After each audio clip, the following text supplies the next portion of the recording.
Na parte passada, finalizamos o volume 14 da Light Novel The High School DxD, que era o arco dos Magos Rebeldes, e com isso vamos para o volume 15. Lembrando que a playlist com os vídeos em ordem desse resumão estará na descrição. E lembrando também que se quiser apoiar o canal com algo além de sua inscrição, tem a área dos membros. Eu agradeço muito o seu apoio.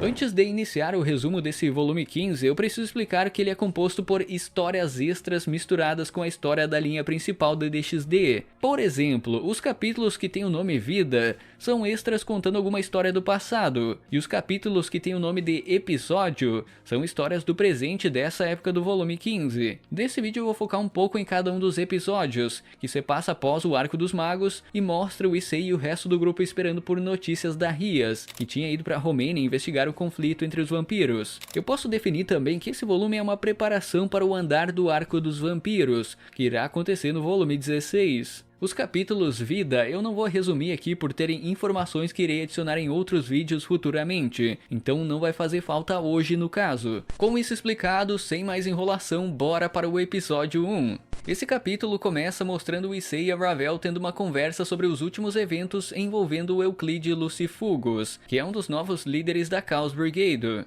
E por conta disso, a Grayfe estava sendo interrogada, já que o Euclide é o irmão mais novo dela e foi cogitado um possível envolvimento entre os dois. Mas na verdade, a Grayfe também estava surpresa com a aparição do seu irmão, já que ela pensava que ele estava morto há muito tempo. Esse primeiro episódio não foge muito disso, e tem mais algumas interações com Akeno e Asuna na casa do Issei, onde elas mencionam sobre o mago que o protagonista deveria formar um contrato. Asuna alerta que o pacto com o mago é apenas parte do papel dos demônios. É necessário equilibrar várias áreas como pactos humanos, rating games e negócios, visando o destaque a longo prazo. Nisso o Issei reflete sobre a dificuldade de planejar uma vida de milhares de anos, literalmente milhares de anos, decidindo ir com calma e contar com o apoio da Rias e da Ravel para isso, assim encerrando o primeiro episódio. E sem qualquer enrolação, episódio 2. Após a conversa no quarto do protagonista, eles resolveram usar a piscina na parte subterrânea da mansão do Issei,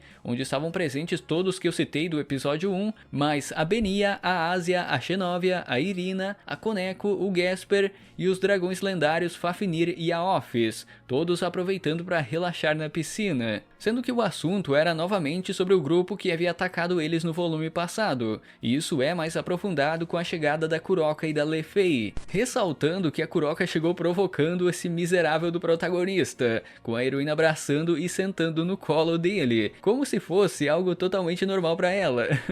A Kuroka também revela que sua equipe, que é a equipe do Vale, também foram atacados por um Evil Dragon assim como o grupo do Issei. Mas no caso do Vale, era o Asi da Haka, outro Evil Dragon que deveria estar selado. E ele só não matou todos durante essa batalha porque o Grendel apareceu e interferiu na luta, o que ocasionou em uma briga entre os dois Evil Dragons e abriu uma brecha para a equipe do Vale recuar.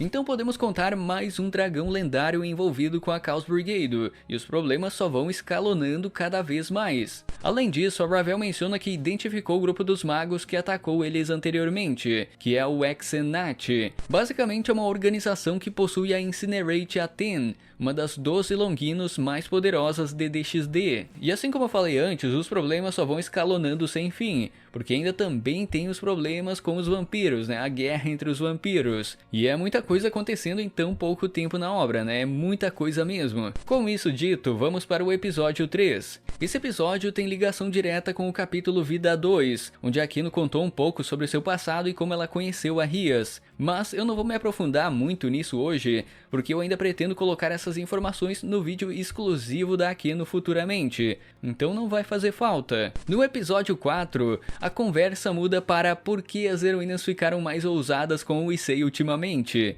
principalmente falando sobre a Irina e a Xenóvia, que frequentemente usam o protagonista como prêmio nas competições entre as duas. Eu posso usar como exemplo esse mesmo volume, enquanto o Issei tinha essa conversa sobre os magos com a Akeno, a Sona, a Lefei e a Kuroka, dentro da piscina a X9 e a Irina estavam fazendo uma competição de natação, para decidir quem poderia monopolizar o colo do protagonista, e a ganhadora foi a X9. Então aqui não menciona que a Rias e a Asia frequentemente notam essa ousadia das duas heroínas, o que vem crescendo cada vez mais após a quarta temporada do anime, a partir do volume 11. Mas até esse volume 15 ainda não teve um grande avanço no romance com as outras garotas além da Rias. Isso vai ser algo demorado ainda na história, infelizmente, né? Infelizmente. Mas beleza, no episódio 5, de primeiro momento é discutido sobre o poder mágico, sobre o fato da força bruta se sobressair contra a magia. E com a chegada da Rose Wise na piscina, ela e a Sona falam que com muita força bruta, né, com uma força bruta extrema, é possível romper magias, citando Sairaog e o próprio Issei como exemplos, que são personagens que focam mais em ataques físicos. Então não é como se a pessoa que usasse magia tivesse alguma vantagem em certas batalhas, né, principalmente envolvendo o Sairaog e o Issei.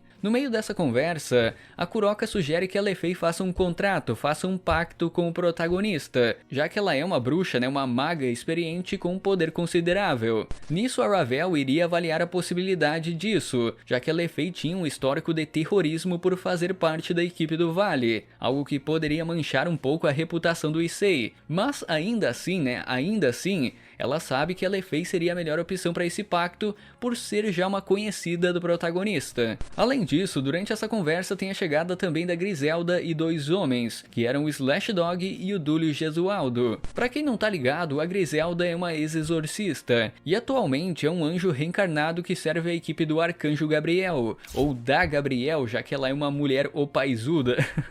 Ela tem esse envolvimento com o Issei porque a Griselda era a guardiã da Xenóvia nos tempos da igreja, então frequentemente ela aparece para ajudar o grupo. Por outro lado, o Dúlio Gesualdo é conhecido como o Joker, já que ele é o trunfo do céu e um dos anjos mais poderosos, principalmente por ser o portador da Zenith Tempest, a segunda Longinus mais poderosa de DXD. E por fim o Tobi Wikusi, que é o Slash Dog, ele é o portador da Sacred Gear Canis Lycaon, que também é considerada uma das 12 Longinus mais poderosas de DXD. Então é muito poder envolvido nesse porão da casa do Issei, né, porque tem essas Longinus e tem os dragões lendários também, né, é muito poder.